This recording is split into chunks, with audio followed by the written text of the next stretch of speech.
ये जो कुछ भी हुआ आप सबको विदित है। पूर्व वक्ताओं ने बहुत सारी बातें बता दी है। मैं भाषण नहीं करूँगा, मैं सीधा ज्ञापन पढ़ के सुना दूंगा आपको।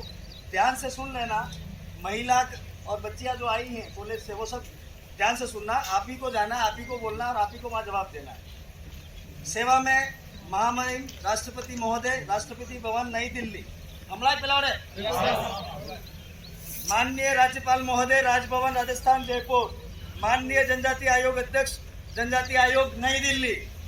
विषय: कांग्रेस पार्टी के प्रमुख लीडर के राजनीतिक षड्यंत्र के तहत उप जिला प्रमुख सुरता परमार, डूंगरपुर पंचायत समिति प्रधान कांता देवी कोटेड़, जिला परिषद सदस्य रेखा कलासवा के नेतृत्व में डूंगरपुर विधानसभा की नरेगा महिला समूह को बगैर सही सूचना दिए गाड़ियों में भरकर लाकर छुपे हुए राजनीतिक एजेंडे द्वारा दिए गए ज्ञापन 16/9/2022 के प्रत्युत्तर के क्रम में महोदय जी, उपरोक्त विषयांतर्गत निवेदन है कि पहला बिंदु, शिक्षक बवरलाल एक व्यक्ति नहीं, सामूहिक आदिवासी आवाज है जो 3 लाइलाज बीमारियों से ग्रस्त होकर भी डूंगरपुर के जागरूक वैज्ञानिक दृष्टिकोण वाले आदिवासी बुद्धिजीवियों द्वारा आम सहमति से तैयार किए गए उद्बोधन पर संविधान, लोकतंत्र, सुप्रीम कोर्ट के फैसलों, अलिपिबद्ध बिली बोली, अलिखित बिली संस्कृति, अलिखित बिली पूजा पद्धति, विवाह पद्धति पर अपनी अभिव्यक्ति सामूहिक आदिवासी आवाज के रूप में संविधान के अनुच्छेद 1951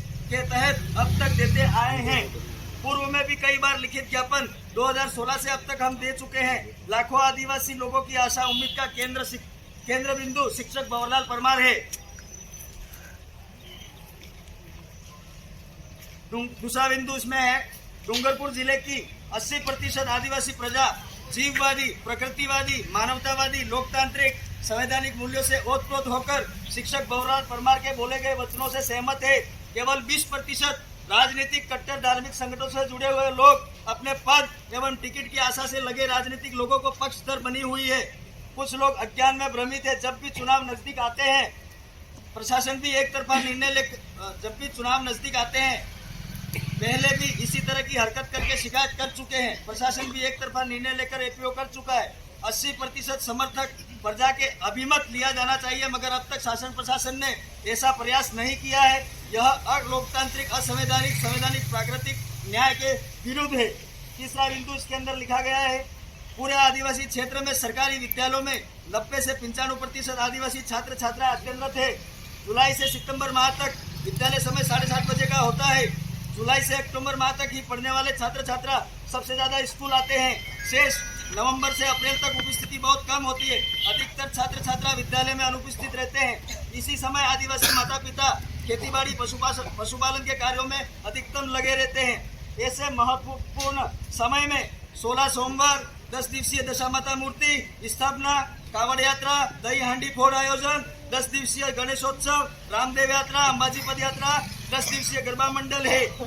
10 दिवसीय गरबा मंडल गैर जनजातीय आयोजन राजनीतिक लोगों के सानिध्य में करवाए जाते हैं। पिछले 10 से 15 वर्षों में ऐसे गैर जनजातीय सांस्कृतिक धार्मिक अनुष्ठान आयोजन गांव गांव पहुंच गए हैं। आज से 15-18 वर्ष पूर्व इनमें से एक भी धार्मिक अनुष्ठान आदिवासी समुदाय नहीं मानता था। माता पिता के ऐसे आयोजन में शामिल होने से स्कूल बच्चे भी उनमें शामिल हो जाते हैं। थोड़ा पानी ले आना। छात्र छात्राओं की शिक्षा में भारी गिरावट आई है। अनुशासनहीनता बढ़ी है। छात्र छात्राओं को पाठ पढ़ने नहीं आता है, पहाड़े नहीं आते, जोड़ भागी गुणा भाग नहीं आता। ऐसे बच्चे घर से स्कूल आते हैं लेकिन स्कूल में बैठते नहीं है। विद्यालय के आसपास रहकर शरारत करते रहते हैं, पढ़ाई का माहौल खराब करते रहते हैं। माता पिता सहित शिक्षकों की भी अवहेलना करते रहते हैं। नशा प्रवृत्ति में संलग्न हो जाते हैं। यह सब पिछले 10 वर्षों से बढ़ता ही जा रहा है। इसका मूल कारण जुलाई से अक्टूबर माह के गैर जनजातीय धार्मिक सांस्कृतिक पर्व, अनुष्ठान, कर्मकांड आयोजन का प्रचार प्रसार जनजातीय समुदाय में राजनीतिक लोगों द्वारा प्रचार प्रसार है। बच्चे रात भर नाचने गाने की स्वाभाविक प्रकृति के कारण इन आयोजनों में अनवरत संलग्न रहते हैं। देर से सोने की वजह से सुबह उठते नहीं है। इस तरह पूरे आदिवासी समुदाय की शिक्षा बर्बाद हो रही है, पूरी पढ़ाई बर्बाद हो रही है, भविष्य अंधकारमय होता जा रहा है। इन सब से सामाजिक कार्यकर्ताओं की सामाजिक भावना आहत होती रहती है। इस कारण आदिवासी सामाजिक बुद्धिजीवियों में आदिवासी परिवार के माध्यम से जन जागरण किया जा रहा है। चौथा बिंदु, यह कि धार्मिक आयोजन यात्राओं तथा रामदेव यात्रा, कावड़ यात्रा, दशामाता मूर्ति विसर्जन, गणेश मूर्ति विसर्जन, दही हांडी मटकी फोड़ आयोजन। गरबा मंडल ने प्रतिवर्ष दुर्घटनाएं होती रहती है, कई लोग असमय मर जाते हैं, जिनमें ज्यादातर युवा ही होते हैं। ऐसी दुर्घटनाओं में मरने वालों के लिए कोई जिम्मेदार नहीं होता, जबकि ये सब धार्मिक आयोजन कराने वाला कोई न कोई जिम्मेदार है, फिर भी उसे जिम्मेदार ठहराया नहीं जाता है। इसलिए आदिवासी समुदायों को अपनी मूल संस्कृति, पूजा विधान के प्रति जागरूक करना और गैर जनजातीय अवैज्ञानिक आयोजन से दूर रहने के लिए जन जागरण कर रहे हैं। अवैधानिक धार्मिक आयोजनों से पैसा, समय, बुद्धि, श्रम, हुनर खर्च न करके बेहतर शिक्षा, स्वास्थ्य के लिए शिक्षित करने के लिए आदिवासी परिवार प्रयासरत है, जो 80% आदिवासी प्रजा की भावनाओं के अनुरूप है। जुलाई से अक्टूबर बीच धार्मिक आयोजनों में ऐसी कई दुर्घटना में मरने वालों में सामाजिक कार्यकर्ताओं की भावना आयत होती है, इसलिए इन संवेदनशील मुद्दों पर बोलने को मजबूर हो रहे हैं, जिसकी आज्ञा हमें संविधान का अनुच्छेद 51A(H) देता है। 5वां बिंदु, जब भी कोई बड़ा सामाजिक सम्मेलन होता है, शिक्षक भंवरलाल परमार का उद्बोधन आदिवासी आवाज के रूप में पहले से समाज द्वारा आम सहमति से बिंदुवार तैयार किया जाता है। इसी बीच कुछ लोग चिट्ठी लिखकर समसामयिक घटनाओं के मुद्दे देते हैं, बोलने के लिए सुझाव देते हैं, तभी अपने तैयार उद्बोधन में आंशिक बदलाव कर उदाहरण समसामयिक घटनाओं को तार्किक वैज्ञानिक तरीके से विश्लेषण कर समझाते हैं। आदिवासी प्रजा में वैज्ञानिक दृष्टिकोण विकसित हो, तार्किक सोच पनपे और सकारात्मक बदलाव आए, शिक्षा की ओर बढ़े, स्वास्थ्य बेहतर हो, फिजूल खर्ची ना हो, नशा प्रवृत्ति रुके, इसके लिए अपनी विचार अभिव्यक्ति देते हैं। किसी भी व्यक्ति के मन, दिन, भावना को ठेस पहुंचाने के लिए नहीं बोलते हैं, केवल संविधान के मूल प्रावधान, मूल अधिकार, मूल कर्तव्य के अनुरूप अभिव्यक्ति देते हैं। आज तक कोई भी नकारात्मक घटनाक्रम नहीं हुआ है। इतना भारी बदलाव होने से राजनीतिक लोगों का वोट बैंक घटता जा रहा है।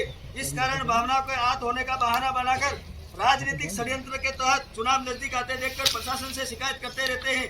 वर्ष 2019 में भी ऐसा कर चुके हैं। विश्व आदिवासी दिवस 9/8/2022 के स्पोर्ट्स कॉम्प्लेक्स आयोजन में भारी संख्या में युवक युवतियों के आने की वजह से शिक्षा, स्वास्थ्य, नशा 3 बिंदुओं पर बोलने के लिए हमारे द्वारा कहा गया था। उनके उद्बोधन के बीच में 2 युवतियों ने अपनी बात समर्थन में रखी थी। कुछ तथ्यों को आधार बनाकर अवसर की तलाश में बैठे राजनीतिक लोगों के षड्यंत्र करके कही गई बातों का छोटा क्लिप बनाकर बड़ा चढ़ाकर नमक मिर्च लगाकर दुष्प्रभाव करके अर्थ का अनर्थ निकालते हैं। इसी तरह से घटनाक्रम के तहत कांग्रेसी महिलाओं ने नरेगा मजदूरों को लाकर दिनांक 16/9/2022 का ज्ञापन दिया है। अतः श्रीमान से विनम्र निवेदन है कि राजनीतिक षड्यंत्र के आधार पर की गई शिकायत का आधार पर पहले की तरह वर्ष 2017 व 2019 एक तरफा कार्रवाई न करे एवं पूरे आदिवासी समुदाय का अभिमत लेकर धरातल पर शिक्षा, स्वास्थ्य, नशे से आदिवासी समुदाय की युवा पीढ़ी की बर्बादी के कारणों का आप भी आकलन करें, ताकि आप भी समझ सके कि आदिवासी परिवार जन जागरण क्यों कर रहा है। एक तरफा कार्रवाई होती है तो 4 राज्यों के आदिवासी इलाका आंदोलित होगा, जिसकी जिम्मेदारी डूंगरपुर की शासन प्रशासन की रहेगी। ये ज्ञापन तैयार किया गया है, इस पे महिला